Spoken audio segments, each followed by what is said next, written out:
Hello guys, welcome. कैसे बचे? बात करें यार कि आज का क्लास आपके लिए बहुत ज्यादा खास है, इंपॉर्टेंट है। सारे कॉमर्स वाले स्टूडेंट्स के लिए 11th में हैं, 12th में हैं, बीकॉम कर रहे हैं, एमबीए कर रहे हैं यार, बिना बेसिक इंपॉर्टेंट टर्म के चैप्टर से यार अधूरा फील होगा। लगेगा कि हमें यह पता ही नहीं है। तो आज का क्लास पूरा देखिएगा। एक क्लास में कंप्लीट आपके इंपॉर्टेंट टर्म अकाउंटिंग के, अकाउंटिंग इंफॉर्मेशन के सारे बताने वाला हूं। तो आज का क्लास थोड़ा अच्छा भी है, इंटरेस्टफुल, और प्यार से सुनिएगा। ठीक है। अकाउंटिंग के बेसिक इंपॉर्टेंट टर्म, सारे इंपॉर्टेंट टर्म बताएंगे जो सारे आपके एग्जाम बेसिस है। ठीक है। और अकाउंटिंग इंफॉर्मेशन में इनका बहुत ज्यादा यूजेज है। ठीक है। चलते हैं टॉपिक की तरफ, ध्यान दीजिए। हाँ बच्चे, बात करें सबसे पहला बेसिक आपके इंपॉर्टेंट टर्म में आता है बिजनेस और एंटिटी। क्या होता है? देखिए यार, आज के टाइम पे ना कोई भी बिजनेस, ऑर्गेनाइजेशन, कंपनी है, उसका एक अपना सेपरेट लीगल एंटिटी होता है। सेपरेट लीगल एंटिटी के बारे में अगर बात करें तो कानून के नजर में लीगली उसका अपना नेम एंड एग्जिस्टेंस है। वह अपने नेम से परफॉर्म करती है, सारे काम को करती है। ठीक है। तो यह हम लोग बोलते हैं separate legal entity, that is business. वह क्या कहलाएगा? आपका बिजनेस। देखिए, अब business is an economic activity, हम लोग पढ़े थे बिजनेस वाले चैप्टर में भी। क्या पढ़े थे कि हमारा बिजनेस जो है वह इकोनॉमिक एक्टिविटी होता है, क्योंकि यह अर्निंग के लिए किया जाता है। Clear? that involve the exchange, purchase, sale or creation of goods and services with the goal of profit and customer satisfaction। क्या करता है? यह सामान को खरीदता है, बेचता है, एक्सचेंज करता है, प्रोडक्शन करता है, और यह सब प्रॉफिट के लिए करता है। लेकिन इसका मेन मोटो क्या होता है कि कस्टमर को हमको सेटिस्फाइड करते हुए प्रॉफिट जनरेट करना है। तो ये अपने नाम से करता है। जैसे हम लोग क्या बोलते हैं कि रिलायंस का सिम यूज कर रहे हैं यार, रिलायंस ट्रेंड का प्रोडक्ट है, टाटा का प्रोडक्ट है, हमने ओनर के नाम से नहीं जानते। क्या बोलते हैं कि रतन टाटा का कार ले लिया, ऐसा बोलेंगे नहीं ना। हम लोग क्या बोलते हैं कि टाटा का एक गाड़ी का मॉडल है भाई, टाटा का है, रिलायंस का है। हम उसके ओनर को एग्जिस्ट यहां नहीं कर रहे, हम कंपनी के नेम से जान रहे। एक सेपरेट लीगल एंटिटी होता है, दैट इज बिजनेस। क्लियर? यहां देख रहे हैं आप, रिलायंस स्मार्ट बाजार, ये अपने नाम से काम कर रहा है, अपने नाम से परफॉर्म कर रहा है। टाटा मोटर्स अपने नाम से काम कर रहा है। हम लोग ऐसा नहीं बोलेंगे कि रतन टाटा का कार खरीद रहे हैं, टाटा का एक अपनी कंपनी, एक एग्जिस्टेंस है इसका। क्लियर? सेकेंड की बात करें बच्चे यहां पे इवेंट्स। देखिए इवेंट्स के बारे में कि ऐसा नहीं है कि कोई प्रोग्राम हो रहा है, कोई फंक्शन गया कि हम इवेंट में जा रहे हैं, वो इवेंट नहीं है यहाँ पे। सारे अकाउंटिंग ट्रांजैक्शंस जो भी हो रहे हैं, दैट इज इवेंट। वह क्या होते हैं? इवेंट होते हैं, क्योंकि उनके बारे में आप प्री प्लान्ड नहीं हो। जैसे अगर एक कस्टमर अचानक से आपके शॉप में आ जाता है, क्या आपका प्री प्लान था कि वो कस्टमर आएगा? नहीं ना। तो अकाउंटिंग ट्रांजैक्शंस जितने होते हैं वह सारे इवेंट होते हैं। ठीक है। An accounting event is a transaction that is recognized in the financial statement or an accounting entity. A company must record in its accounting records any economic event that impacts the company finances। क्या होता है? जितने भी event होते हैं वो company के finance पे इंपैक्ट डालते हैं, जिसके बारे में हमें प्री प्लान नहीं रहता है, अचानक से अनसर्टेन भी हो सकते हैं। ठीक है। तो ये आपके इवेंट्स कहलाते हैं। ट्रांजैक्शन हो गया, गुड्स का परचेज, सेल, किसी को क्रेडिटर को पेमेंट किए, स्टॉक परचेज किए, तो यह सारा चीज एक इवेंट है। क्या कहलाएगा? Event. Clear? Accounting event.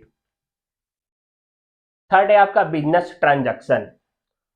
Business transaction क्या होगा बच्चे? देखिए, अगर हम गुड्स और सर्विस के बिहाफ में, गुड्स और सर्विस के बिहाफ में कुछ पेमेंट कर रहे हैं, एक्सचेंज कर रहे हैं, तो वह आपका कहलाएगा ट्रांजैक्शन। हमने क्या करा है? ट्रांजैक्शन करा।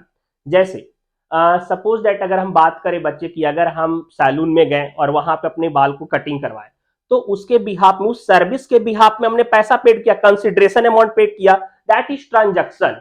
मतलब गुड्स और सर्विसेज के बिहाफ में अगर आप कुछ पेड कर रहे हो, अगर आप कुछ पेड कर रहे हो, that is transaction, monetary transaction, economic transaction. Clear?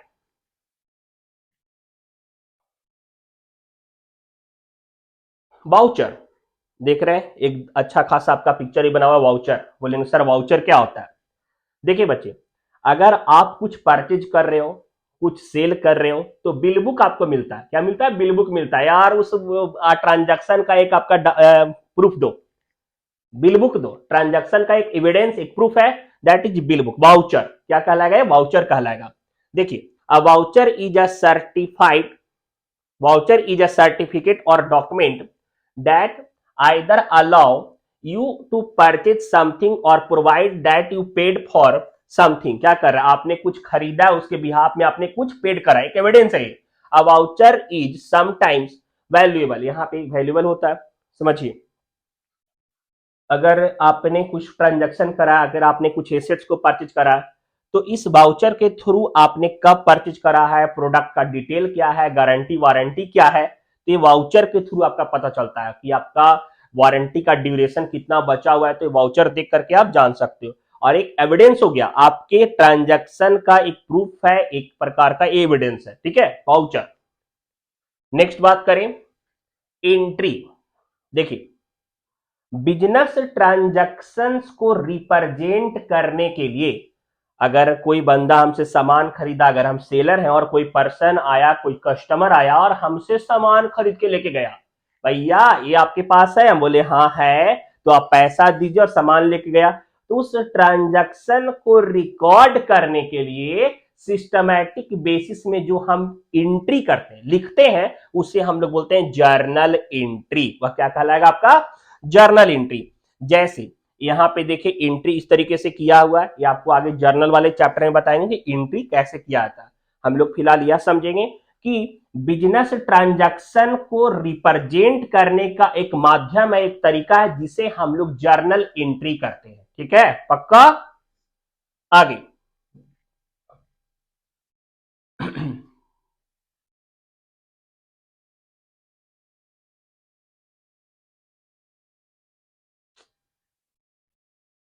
हाँ बच्चे, एसेट्स की तरफ चलते हैं कि संपत्ति क्या होता है। एकदम लेमन लैंग्वेज में बताएं, एकदम सिंपली आपको लेमन लैंग्वेज में समझाते हैं। देखिए यार, आपके इर्द गिर्द जितने भी चीज दिख रहा है, ठीक है, आपके इर्द गिर्द जितने भी चीज दिख रहे हैं और जिसको देख करके आपके मन में ऐसा लगे कि यार इसको बेच सकते हैं, अच्छा खासा पैसा मिल जाएगा, इससे पैसा में कन्वर्ट कर सकते हैं, दैट इज एसेट्स। ठीक है, तो एसेट्स आपके एक थिंग हो सकते हैं, कोई वैल्यूएबल प्रॉपर्टी हो सकते हैं, जिससे आप अपने बिजनेस को शुरू करने के लिए कर सकते हो, अपने यूजेज के लिए ले सकते हो, लाइफ टाइम यूजेज के लिए भी ले सकते हो, दैट इज एसेट्स। वह क्या कहलाएगा? आपका एसेट्स कहलाएगा। देखिए, an assets is anything that has current और future economic value to a business. क्या होता है? जिसका करेंट में और फ्यूचर में एक इकोनॉमिक वैल्यू होता है, एक मोनेटरी वैल्यू हो रहा है। ठीक है, essentially for business assets include everything controlled and owned by the company that's currently valuable और could provided monetary benefit in the future. Business में एसेट्स किस लिए हायर किया जाता है? इसके पीछे कारण है बच्चे, ताकि हम उस एसेट्स का उपयोग करके, यूज करके फ्यूचर में प्रॉफिट को जनरेट कर सके। समझिएगा, आज के टाइम पे यार क्या करते हैं लोग, मोटर लॉरी खरीद लेते हैं, ट्रक खरीद लेते हैं, जेसीबी खरीद लेते हैं, दैट इज एसेट्स, और उसका यूज कॉमर्शियल पर्पस के लिए कर रहे हैं। क्या होता है? कंस्ट्रक्शन के काम में उसका यूज होता है, रोड कंस्ट्रक्शन में यूज हो रहा है, तो लोग क्या करते हैं, उसको भाड़ा पे देते हैं ना, और उसके से पैसा रिसीव करते हैं, रेंट क्या करते हैं, रिसीव करते हैं। तो वह जो रेंट उसका रिसीव कर रहे हैं, इनकम का एक सोर्स हो गया। तो यह एक वैल्यूएबल थिंग होता है, जिसे आप अपने बिजनेस को शुरू करने के लिए कर सकते हो, और करेंट टाइम में या फ्यूचर टाइम में यह एक वैल्यूएबल है, और इसे आप फ्यूचर में कैश में भी कन्वर्ट कर सकते हो, दैट इज एसेट। आपका मोबाइल फोन एसेट्स हो गया, अगर मोमो वाला का जो मोमो स्टॉल है वह भी एसेट हो गया, अगर वह उसका कंटेनर, दैट इज एसेट्स। तो anything that is converted into cash that is helpful for setup of a business, that is assets. Clear? आगे बात करें क्लासिफिकेशन ऑफ एसेट्स के बारे में। देखिए बच्चे, समझिएगा इसको थोड़ा सा। देखिए, एसेट्स दो तरीके की बात करें, यहां पे हम लोग समझेंगे। पहला टेंजिबल एसेट्स और दूसरा इनटेंजिबल एसेट्स। एसेट्स दो तरीके का होता है, पहला टेंजिबल एसेट्स होता है और दूसरा इनटेंजिबल एसेट्स होता है। संपत्ति आप जानेंगे क्या होता है। टेंजिबल एसेट्स वह एसेट्स जो हम सीन कर सके, फील कर सके, टच कर सके, जिसको देख सकते हैं, समझ सकते हैं, उसको पकड़ सकते हैं, टेंजिबल एसेट्स में आ जाएगा। आपका यह देखिए, यह हमारा पेन टेंजिबल एसेट्स आ गया। यह बोर्ड जो दिख रहा है आपको, स्मार्ट बोर्ड, यह टेंजिबल एसेट्स दिख रहा है। बेंच, डेस्क, मोबाइल फोन, घड़ी, पेन, पेंसिल, जो भी आपको थिंग दिख रहा है, जिसको देख करके ऐसा लग रहा है कि नहीं कैश में कन्वर्ट हो सकता है, बिजनेस के लिए, बिजनेस सेटअप करने में इसका यूज हो सकता है, इसे फ्यूचर में कैश में कन्वर्ट कर देंगे, देख रहे हैं, महसूस कर रहे हैं, फील कर रहे हैं, टच कर रहे हैं, मूव कर सकते हैं भी, तो यह आपका टेंजिबल एसेट्स आ जाएगा। क्लियर। वही बात करें इनटेंजिबल एसेट्स का, इनटेंजिबल एसेट्स के बारे में अगर बात करें, जिसको देख नहीं सकते हैं, महसूस किया जाता है, गुडविल, प्रेस्टिजियस, पेटेंट, यह सारा चीज, मान प्रतिष्ठा होता है ना, जैसे पेरेंट्स लोग क्या बोलते हैं कि देखो वो लड़का दिन रात पढ़ते रहता है, उसी के साथ रहा करो, तो उसका एक प्रेस्टिजियस फील, प्रतिष्ठा फील होता है कि नहीं होता, फील किया जाता है। अच्छा रिजल्ट लाने से कंपनी का रेपुटेशन, प्रेस्टिजियस देख नहीं कर सकते, महसूस करते हैं, तो वह इनटेंजिबल एसेट्स हो गया। वह कौन सा एसेट हो गया, इनटेंजिबल, जिसको देख नहीं सकते हैं बल्कि महसूस किया जाता है।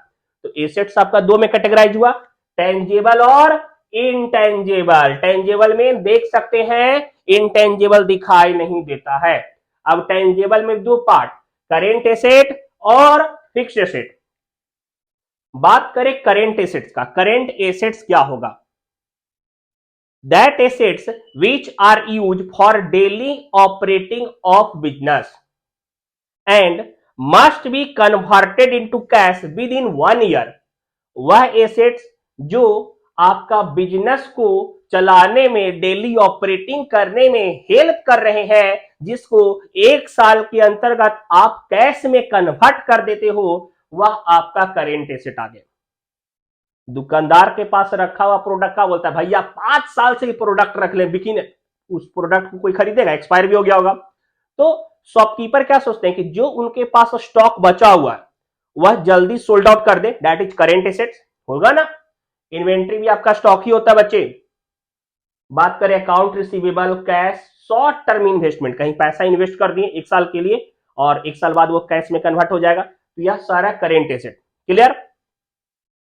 फिक्स एसेट के बारे में बात करें, that assets which are attached with earth that is used for long term purpose. 25 साल इन्वेस्ट करके छोड़ दिए, 50 साल इन्वेस्ट करके छोड़ दिए, लैंड पे, बिल्डिंग पे इन्वेस्ट किया हो पैसा, that is fixed asset. Clear. Intangible assets में क्या होता है, पेटेंट, जैसे अगर हमने अपना बुक लिखा तो अगर किसी को अपना पेटेंट करवाए हुए, पेटेंट राइट करवा दिए, अब अगर उस बुक का कोई भी अगर लाइन अगर कोई यूज कर रहा है तो बोलेंगे देखिए इतना लाइन यूज किए, तो उसके लिए पेटेंट क्लेम करके हम उससे पैसा रिसीव कर सकते हैं कभी भी। तो यह आपका दिखाई नहीं दे रहा, मेरा प्रेस्टिजियस वहां पे फील हो सकता है। ट्रेडमार्क, कॉपीराइट, ब्रांड नेम या इंटरनेट डोमेन नेम, यह सारा इंटेंजिबल एसेट्स में आ जाएगा। क्लियर। गुडविल, यहां देखिए गुडविल, किसी का अच्छाई दिखता नहीं है बल्कि महसूस किया जाता है कि नहीं यार अच्छा इंसान है, शरीफ इंसान है, तो वह आपका कहलाएगा इंटेंजिबल एसेट्स। कोई दिक्कत नहीं, समझ में आ रहा है, कॉन्सेप्ट क्लियर है ना यार। सब्सक्राइब कीजिए बच्चे, कहीं से आप वीडियो देख रहे हैं, समझ में आ रहा है, लग रहा है कि सर का कॉन्सेप्ट सही है, बताने का तरीका सही है, इजी वे में बता रहे हैं, सब्सक्राइब किए बिना नहीं जाइए, आपका एक सपोर्ट बहुत जरूरी है। ठीक है, आपके लिए नए नए वीडियो लेके आते हैं, कॉन्फिडेंस हमारा ही बढ़ता है। और टेलीग्राम पे चले जाइए, माइंड योर ओन सक्सेस, सारा नोट्स आपको पीडीएफ में मिल जाएगा। ठीक है, और आगे भी काम चलते रहेगा इससे, क्योंकि सिर्फ 11 12 नहीं यार, CA, CMA, UGC net, GRF, आपके बैंकिंग प्रोमोशनल एग्जाम में जितने क्वेश्चन आते हैं सारे पढ़ा रहा हूं। ठीक है, तो बहुत ज्यादा हेल्पफुल है चैनल, शेयर कीजिए ज्यादा से ज्यादा दोस्तों को। ठीक है, चलते आगे, ध्यान दीजिए। हाँ बच्चे, लाइबिलिटीज की तरफ चलते हैं कि लाइबिलिटीज क्या होता है। बात करें कर्जा, लाइबिलिटीज का मतलब क्या होता है, कर्जा, वह अमाउंट थिंग अगर हम किसी दूसरे व्यक्ति से एक पार्टिकुलर समय के लिए उधार लिए। अब ऐसा बोलेंगे भाई पैसा दे दो यार, एक कंपनी, बैंक पैसा दे दो, उधार दे दो, हम तुमको बाद में कभी ना कभी दे देंगे, ऐसा नहीं होता। हम जब भी उधार लेते हैं तो एक पार्टिकुलर प्रॉपर ड्यूरेशन के लिए लेते हैं, और उधार देने वाला जो बंदा रहता है वो किस बिहाफ पे हमको उधार देता है, ताकि उसके बिहाफ में वह कुछ इंटरेस्ट ले सके, उससे भी मोनेटरी और फाइनेंशियल बेनिफिट हो सके उससे। ठीक है, तो यह आपका लाइबिलिटीज कहलाएगा। ध्यान दीजिएगा, liabilities is something a person और company owns usually a sum of money, क्या करता है, उधार लेता है। Liabilities are settled over time through the transfer of economic benefit including money, goods और सर्विसेज। क्या करते हैं कि हम लोग उधार लेते हैं तो पेमेंट करता है क्या, मतलब मोनेटरी बेनिफिट के बिहाफ में पेमेंट करते हैं, ब्याज के साथ में, इकोनॉमिक बेनिफिट के साथ पेमेंट करना पड़ता है। तो एक पार्टिकुलर ड्यूरेशन के लिए अगर कंपनी, बिजनेस पर्सन, फाइनेंस कुछ भी अगर है, किसी दूसरे से अगर अमाउंट उधार ले रहा है, फंड उधार ले लिया, थिंग उधार ले लिया, एसेट उधार ले लिया, और यह एक आपका वापस रीपे करना है, क्योंकि लाइबिलिटीज का ड्यूरेशन होता है, पैसा आप उधार ले तो क्या है, ड्यूरेशन बंधा हुआ है कि आपको उस टाइम में हर हाल में पेमेंट कर देना है। क्लियर? आगे बच्चे बात करें टाइप्स ऑफ लाइबिलिटीज का। देखिए यहां पे समझिएगा, टाइप लाइबिलिटीज करेंट लाइबिलिटीज होता है और लॉन्ग टर्म लाइबिलिटीज होता है। करेंट लाइबिलिटीज के बारे में बात करें, जो आपका ज्यादातर गुड्स में देखने को मिलता है। एक ट्रेडर, एक व्यापारी जब अपने वेंडर से सामान को उधार लेता है तो क्या बोलता है कि भैया आप सामान दीजिए, बेच करके आपका जो उधार है वो वापस कर दूंगा। ठीक है, तो यहां पे एक लायबिलिटी जो शॉर्ट टर्म के लिए होता है, that is current liability. Short term के लिए लायबिलिटी जो होगा वह लायबिलिटी आपका करेंट लायबिलिटी होगा, जिसका पेमेंट आपको हर हाल में विद इन 1 ईयर में रीपे करना, दैट लायबिलिटी करेंट लायबिलिटी। ठीक है, आपका trade payable, creditor, bills payable, ये सब आपको आगे बैलेंस शीट में समझाऊंगा कि क्या क्या होता है। ठीक है, तो ये आपका करेंट लायबिलिटी। आपका लॉन्ग टर्म लायबिलिटीज के बारे में अगर बात करते हैं, तो जिसका आपका ड्यूरेशन फिक्स है, जैसे 3 साल से ज्यादा है पेमेंट, मतलब 3 साल के बाद आप रीपे कर सकते हो, ब्याज भी आपको पेड करना पड़ेगा, तो यह आपका लॉन्ग टर्म लायबिलिटीज कहलाएगा। Clear? Bank loan, mortgage loan, जैसे आप जमीन का पेपर गिरवी रख के लोन ले लिए, तो आपका लॉन्ग टर्म पर्पस के लिए लोन आप लिए हो। ठीक है, कंटीजेंट लायबिलिटी, ये आपको एग्जांपल के साथ बच्चे आपको आगे बताएंगे, ज्यादा समझ में आएगा। हाँ बच्चे, बात करें कैपिटल के बारे में कि कैपिटल क्या होता है। देखिए, बिजनेसमैन के द्वारा किसी बिजनेस को शुरू करने के लिए, सेटअप करने के लिए लगाया गया अमाउंट, एसेट्स, वह आपका कैपिटल कहलाएगा। वह क्या कहलाएगा? कैपिटल कहलाएगा। अगर बात करें बच्चे समझिएगा,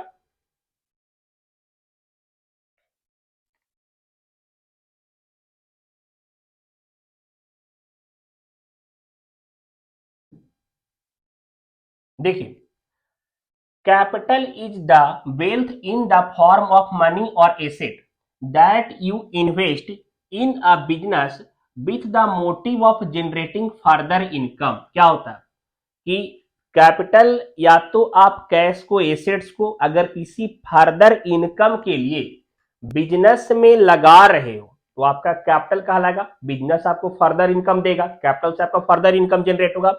when you invest capital in a capital in the is entire when you invest capital in a capital, it is either to expand the business or to pay off existing debt of the company। क्या होता है कि आप capital business को expand करने के लिए लगा सकते हो, डेप्ट को पेमेंट करने के लिए भी लगा सकते हो, तो जिससे आपका फर्दर इनकम जनरेट भी हो सकता है।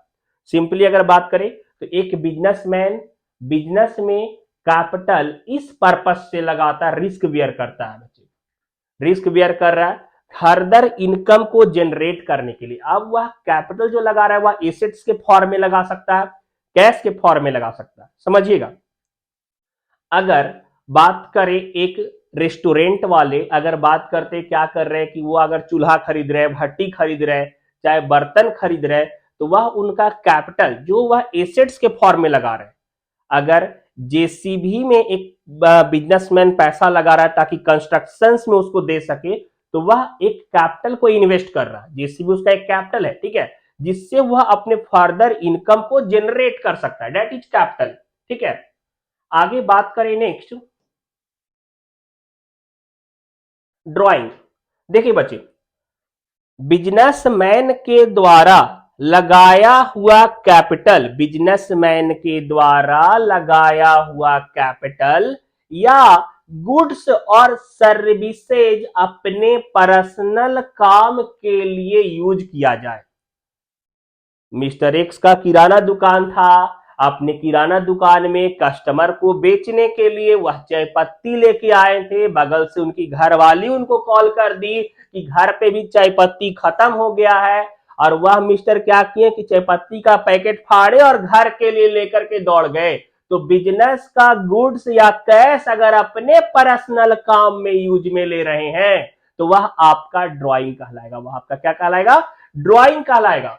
देखिए, drawing is drawing in accounting refer to the withdrawals made by business owner from their own company fund for personal use. क्या कर रहा है? विड्रॉ कर रहा है फंड को अपने पर्सनल यूज के लिए। These transactions are not considered business expenses. और यह जो खर्चा हो रहा है, जैसे वो निकाल लिए चाहे पत्ती, तो बिजनेस का एक्सपेंस उसे नहीं माना जाएगा। ठीक है, बिजनेस का एक्सपेंस में उसको मेंटेन नहीं किया जाएगा, बल्कि उसके लिए सेपरेट अकाउंट मेंटेन किया जाएगा, एक्यूरेट फाइनेंशियल रिकॉर्ड, जैसे ड्राइंग में। ठीक है, तो यह आपका देख रहे हैं, जैसे बिजनेस था, अब बिजनेस के पैसे से इनकम टैक्स पेड कर रहा है। इनकम टैक्स पर्सनल इंडिविजुअल का होता है बच्चे, इनकम टैक्स इंसान को पेड करना पड़ता है, बिजनेस का कॉर्पोरेट टैक्स होता है। ठीक है, तो यहां पे यह जो इनकम टैक्स पेड किया गया यह ड्राइंग कहलाएगा, क्योंकि ये बिजनेस के पैसे से पेड किया गया। मान के चलते हैं हम अपने बिजनेस में, बिजनेस का इनकम से हम क्या किए, गए गोलगप्पा खा लिए, तो वह गोलगप्पा जो खा रहे हैं बिजनेस का पैसा यूज करके, दैट इज ड्राइंग। कॉलेज का फी भर दिए वो ड्राइंग कहलाएगा। किसी को कैश पेड कर दिए अपने पैसे, अरे ऐसा कुछ नहीं, लड़की का फोटो नहीं, लड़का का भी फोटो हो सकता है। ठीक है, तो यह भी ड्राइंग कहलाएगा। ठीक है, तो यह सारा क्या कहलाएगा? आपका ड्राइंग कहलाएगा, कोई दिक्कत नहीं। नेक्स्ट बात करें बच्चे, गुड्स। दिख रहा है कितना अच्छा दिख रहा है, सैंपल कलेक्शन फोटो सही समझ में आ गया सर, ये गुड्स है। हाँ, बिजनेसमैन गुड्स स्टोर करते हैं ताकि वह अपने कस्टमर के नीड्स को पूरा कर सके। ठीक है, दैट इज गुड्स। इसे ट्रांसफर किया जाता है, मैन्युफैक्चरिंग इसलिए किया जाता है ताकि कस्टमर के नीड्स के अनुसार से हम उनकी जरूरत को फुलफिल कर सके। गुड्स को ट्रांसफर किया जाएगा कंसिडरेशन ऑफ कैश। एक बिजनेसमैन गुड्स को होल्ड करता है और कस्टमर के डिमांड के अनुसार से उसको देता है और उसके बदले में कैश रिसीव करता है, सेल का काम करता है, दैट इज गुड्स। समझिए, थोड़ा सा इसमें एक इंपॉर्टेंट लाइन बताना चाहेंगे। गुड्स में अक्सर स्टूडेंट कंफ्यूज रहते हैं कि सर उसको एसेट्स बोलेंगे या गुड्स बोलेंगे। मेरा फर्नीचर का अगर शॉप है और अपने शॉप में हम फर्नीचर खरीदे हैं, और लेकिन मेरा पर्पस उस फर्नीचर पे बैठना नहीं है, बेचना है। हम फर्नीचर किस लिए खरीदे हैं कि बैठना हमको नहीं है, हमको अपना यूज में नहीं लेना है, बल्कि कस्टमर को बेचना है, तो वह फर्नीचर मेरे लिए भी गुड्स कहलाएगा। अगर हम मशीन्स बना रहे हैं और मशीन हम इसलिए बना रहे हैं ताकि हम कस्टमर को बेचेंगे, तो वह मशीन मेरे लिए मशीन नहीं है, मेरे लिए गुड्स है, स्टॉक है, हम उसको निकालना है, हमको प्रॉफिट पे बेचना है उसको। लेकिन जो बायर, जो परचेजर उसको खरीद रहा है अपने डेली यूज के लिए, अपने काम के लिए, अपने बिजनेस के लिए, वह उसके लिए एसेट्स हो सकता है। क्लियर? समझ में आ रहा है ना बच्चे? मेरे लिए गुड्स भी एसेट ही होगा, लेकिन हम उसको गुड्स बोलेंगे, हम उसको फर्नीचर बोलेंगे। क्या बोलता है दुकानदार? भैया माल नहीं है, अब स्टॉक नहीं आया, आएगा तो देंगे आपको, that is stock, goods. Clear? Next बात करें बच्चे, परचेज। परचेज क्या हुआ? यह भी आपका स्टॉक। देखिए समझिए, अब ऐसा नहीं है कि हम एक बार सामान को खरीद लें और लाइफ टाइम उसको बेचते रहे। हमको बार बार रीपरचेज करना पड़ेगा ताकि अपने कस्टमर के करेंट डिमांड के अनुसार से हम उनके जरूरत को पूरा कर सके। समय समय के अंतराल पे सबसे ज्यादा फैशन लड़की लोग का चेंज होता है, और दुकानदार परेशान हो जाता है कि अरे इसका कौन सा फैशन नया वाला आएगा और कौन सा स्टॉक आप ला के रख ले रहे हैं। ठीक है, तो परचेज, परचेज एक अकाउंटिंग आपका रेफर टर्म है जिसमें क्या करते हैं, गिवन आइटम और services by paying a set amount of money, conversely it is the exchange of money for a particular goods और सर्विसेज। क्या करते हैं हम लोग, सामान गुड्स के लिए या सर्विसेज के लिए हम लोग पे करके एक्सचेंज करते हैं आपका परचेज। ठीक है, अगर हम भी शॉपकीपर हैं तो हम भी कहीं ना कहीं से सामान परचेज किए होंगे और प्रॉफिट मार्जिन लगा के हम उसको रिसोल्ड करेंगे, दैट इज परचेज। नेक्स्ट बात करें सेल। देख रहे हैं क्या करता है, देख रहे हैं आजकल कितना अच्छा देख रहे हैं, कार्टून इमेज आपको बना के समझाएं। आजकल क्या है, लोग ऑनलाइन शॉपिंग भी कर रहे हैं, मोबाइल से ये खरीदोगे ये खरीदोगे ये खरीदोगे, तो किसी सामान को किसी गुड्स को कस्टमर को बेचना, दैट इज सेल्स। क्लियर? वो प्रॉफिट लॉस तो बाद में यार कि आपने कम में बेचा है ज्यादा में बेचा है, लेकिन किसी गुड्स को कस्टमर को प्रॉफिट के लिए, लॉस के लिए, या फिर आप ट्रांसफर करके एक अमाउंट रिसीव करो, दैट इज सेल। क्लियर? उसके बाद बात करें बच्चे ट्रेड डेटर। डेटर क्या होता है, थोड़ा सा अच्छे से समझिएगा। अगर आप बिजनेस कर रहे हो, अगर आप बिजनेस कर रहे हो तो ये जरूरी नहीं है कि आपका हमेशा कैश ट्रेडिंग ही हो। बहुत बार उधार खरीदने वाले भी आपके पास आ जाएंगे, भैया हमको सामान आपसे चाहिए, उधार चाहिए, नगद इस बार नहीं देंगे, पैसा अगला बार देंगे। ठीक है, तो यहां पे जब आप गुड्स को, आप सेलर हो, समझिएगा, आप क्या हो, आप सेलर हो, सामने कस्टमर आ गया, क्या बोल रहा है, क्या है, सेलर है, ये क्या है, सेलर है, अरे बायर है, क्या बोला कि सर हमको आपसे गुड्स अमाउंट उधार में चाहिए, तो वह पर्सन जो आपसे, आप सेलर हो और आपसे एसेट्स को, गुड्स को उधार परचेज करके ले गया है, उधार में खरीदा, आपको पैसा नहीं दिया, बाद में देने का वादा किया है, तो यह पर्सन बायर आपके लिए क्या कहलाएगा, डेटर कहलाएगा। क्या कहलाएगा, डेटर कहलाएगा। ठीक है, क्लियर है ना? अब बात करें आगे वाला टर्म क्रेडिटर के बारे में।